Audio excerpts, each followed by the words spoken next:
எப்பேற்பட்ட எண்ணம் வந்தாலும் சரிதான், எந்த வியாதி வந்தாலும் சரிதான், கர்த்தர் இதிலிருந்து வெளியே கொண்டு வருவார். Lord will provide. எனக்கு மெட்டீரியல் மட்டுமல்ல, எனக்கு என்ன தேவையோ கர்த்தர் அதை சந்திப்பார். ஒரு காரியத்தை ரொம்ப தீர்க்கமாக நிலைநிறுத்தணும். நான் கவலைப்படுகிறதுனால எந்த ஒரு காரியமும் மாற்றி அமையாது, மோசமாக போகும். நன்மையான காரியங்களை இழக்க ஆரம்பிப்போம். நான் கவலைப்படுகிறதுனாலேயோ குடும்பத்திலேயோ பிள்ளைகளுடைய வாழ்க்கையில் எந்த நன்மையான காரியங்கள் நடக்கவே நடக்காது. தீமையான காரியங்கள் நடக்கலாம். யோபு ஒரு பாவம் பண்ணல. யோபு என்ன பாவம் பண்ணார்? ஒரு பாவம் பண்ணலங்க. அவர் குறித்த ஆண்டவரை கொடுத்த சர்டிஃபிகேட்டு யோபு உத்தமன்னு சொன்னார். ஆண்டவர் சொன்னா, யோபை போல ஒரு உத்தமனை பார்த்தேன்னாரு.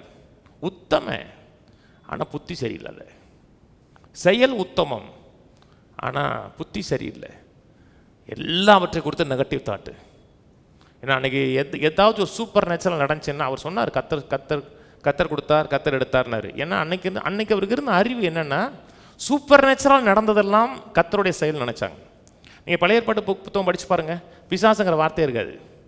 பிசாசு குறித்து எங்கே இருக்குது? யோபு புத்தகத்தில் தான் இருக்குது. பழைய ஏற்பாட்டில் பிசாசு குறித்த வார்த்தைகளே இருக்காது. ஏன்னா அவங்களுக்கு பிசாசு குறித்த அறிவு கிடையாது. அவங்க ஏதாச்சும் சூப்பர் நேச்சுரல் நடந்துச்சுன்னு என்ன நினச்சாங்கன்னா, அது கத்தர் நினச்சாங்க. அதனால தான் அழிவு வந்தவொன்னு என்ன சொன்னான்னா, கத்தர் கொடுத்தார், கத்தர் எடுத்தார், கத்தருடைய நாமத்துக்கு சோத்திரண்டார். அவர் தெரிஞ்சு சொல்லலை, தெரியாமல் சொன்னார். ஆனால் அவர் எண்ணங்கள் சரி கிடையாது. அதான் கத்தர் சொன்னார், வழக்காடுவோமான்னார். என்னுடைய உண்மைத்தன்மை நினச்சி கொஸ்டின் பண்ணுறியே, நான் சரியில்லைன்னு நினைக்கிறியே, நம்ம வழக்காடி பார்ப்போமான்னார். அப்போ அவர் சொன்னார், தெரியாமல் பேசுனார். எதை குறித்தும் கவலைப்படாதீங்க. தேவைகள் இருக்கும். நான் கற்றுக்கிட்ட ஒரு காரியம், நல்ல ஸ்பிரிச்சுவலாக இருக்கீங்க, ஆவியில் ஸ்ட்ராங்காக இருக்கீங்க, வசனத்தில் நேரம் செலவழிக்கிறீங்கன்னா பெரிய காரியங்களும் ஒன்று பெருசாக தெரியாது, சிறுசாக தெரியும். ஈஸியாக சமாளிச்சிடலாம், மேற்கொண்டலான் இருக்கும். ஆனால் கர்த்தருடைய பிரசன்னத்தில் இல்லை, வசனத்தில் இல்லை அப்படின்னீங்கன்னா சின்ன காரியங்களும் பூதாகரமாக தெரியும். என்ன செய்வோம் அப்படின்னு இருக்கும்.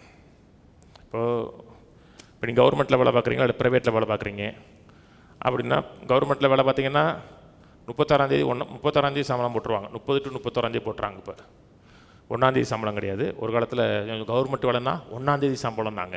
இப்போல்லாம் 30 போட்டுறான். 30 ஞாயிற்றுக்கிழமை இருந்துச்சுன்னா 29 போட்டு விட்டு போயிடறான். சில ஐடி கம்பெனியில் 28 போட்டு போயிடறான். 28 சம்முன்னு பணத்தை போட்டுறான். எங்களுக்கு 28 பணம் வரும்னு சொல்ல முடியாது. இப்போ 28 வரும், 30 வரும், இவ்வளோ தேவை இருக்குது, இவங்க கொடுத்துருவாங்க, அவங்க கொடுத்துருவாங்கன்னு நம்ம யாரையுமே நம்ப முடியாது. காணிக்கை கொடுக்குற சில எத்தனை ஆட்கள் காணிக்கை கொடுக்குறாங்க, திடீர்னு நிறுத்தின ஆட்கள் எத்தனை ஆட்கள்னு தெரியும். சரி கொடுத்துட்டே இருந்தாங்க, திடீர்னு அவங்க காணவே காணோம், அவங்க யாருன்னு தெரியல. நம்ம ஏன் காணிக்கை கொடுக்கலன்னு சொல்ல முடியுமா? உனக்கு எதுக்காக நான் காணிக்கை கொடுக்கணும்னா நமக்கு நிச்சயம் கிடையாது, இவங்க கொடுப்பாங்க அவங்க கொடுப்பாங்க அப்படின்னு கிடையாது. ஆனால் கவலைப்பட்டது கிடையாது. இப்போ மினிஸ்ட்ரி பெரிய லெவலில் போல் ஒரு சின்ன மினிஸ்ட்ரியாக தான் இருக்குது. இப்போது ஒரு கிராமத்து சைடு தான், ஒரு சின்ன கிராமம் தான் இது, கிராமத்தை தான் ஒளிஞ்சிடும். ஆனால் மாதம் பிறந்து 5 தேதிக்குள்ளே நான் சொல்கிறது வீட்டு செலவுலாம் கிடையாது. வீட்டு செலவு இல்லாமல் 1,40,000 வேணும். 5 தேதிக்குள்ளே 1,40,000 கரெக்டாக வேணும். சம்பளம் போடுறதுக்கு, இஎம்ஐ கட்டுறதுக்கு, எல்லாத்துக்கும் 1,40,000 5 தேதிக்குள்ளே வேணும். அதுக்கப்புறம் தான் வீட்டு ப்ரொவிஷன், மற்றதெல்லாம் எக்ஸ்ட்ரா, மற்றவங்களுக்கு கொடுக்குறது அதெல்லாம் எக்ஸ்ட்ரா, மற்ற ஊழியத்தை சப்போர்ட் பண்ணுறது அதெல்லாம் எக்ஸ்ட்ரா. ஆனால் நான் ஒரு நாள் கூட நான் கவலைப்பட்ட கிடையாது. என் ஒய்ஃபை பார்த்து நீ கொஞ்சம் கவலைப்படுவேன்னு சொல்லிட்டு சாயங்காலம் நைட் ப்ரேயரில், அடி நீனும் கொஞ்சம் கவலைப்படுறா, அடி நீ கொஞ்சம் கவலைப்படுறா, நீங்களும் கொஞ்சம் கவலைப்படுங்க அப்படின்னு ஞாயிற்றுக்கிழமை உங்களே நான் சொன்னதே கிடையாது. எல்லாரும் கவலைப்படுங்க எனக்கு வேணும் அப்படின்னா ஏன்னா வர்றது நின்றோம்.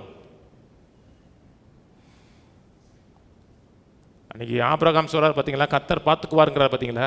ஒருவேளை நீங்கள் இருக்கீங்க வச்சுங்க கர்த்தருடைய அந்த இடத்துல, ஆபிரகாமுடைய கண்ணில் ஒரு துளி பயம் இருந்திருக்காது, ஒரு சின்ன துளி கூட.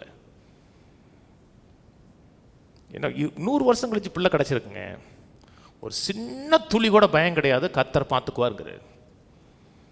எந்த ஒரு எண்ணம் வந்தாலும் மனதில் வரக்கூடிய முதல் காரியம் என்ன? கர்த்தர் பார்த்துக்குவார். எந்த தேவையாக இருக்கட்டும், கையில் சொல்லுவோம், என் தேவன் தன் மகிமையின் ஐசுரைத்தபடி என் குறைகளை எல்லாம் கிறிஸ்து இயேசுவுக்குள் நிறைவாக்குவார். என்ன தேவையா இருந்தாலும் என் தேவன் பார்த்து கொள்வார். ஆமென். பார்த்து கொள்வார்னா சந்திப்பார்.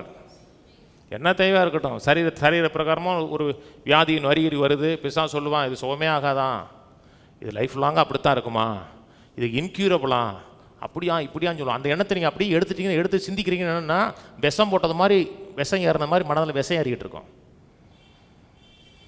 எப்பேற்பட்ட எண்ணம் வந்தாலும் சரி தான், எந்த வியாதி வந்தாலும் சரி தான், கர்த்தர்லேருந்து வெளியே கொண்டு வருவார். Lord will provide. எனக்கு மெட்டீரியல் மட்டுமல்ல, எனக்கு என்ன தேவையோ கர்த்தர் அதை சந்திப்பார். அப்படின்னு அந்த எண்ணத்தை எடுத்தீங்கன்னா உங்களுக்கு விசுவாசம் வரும்.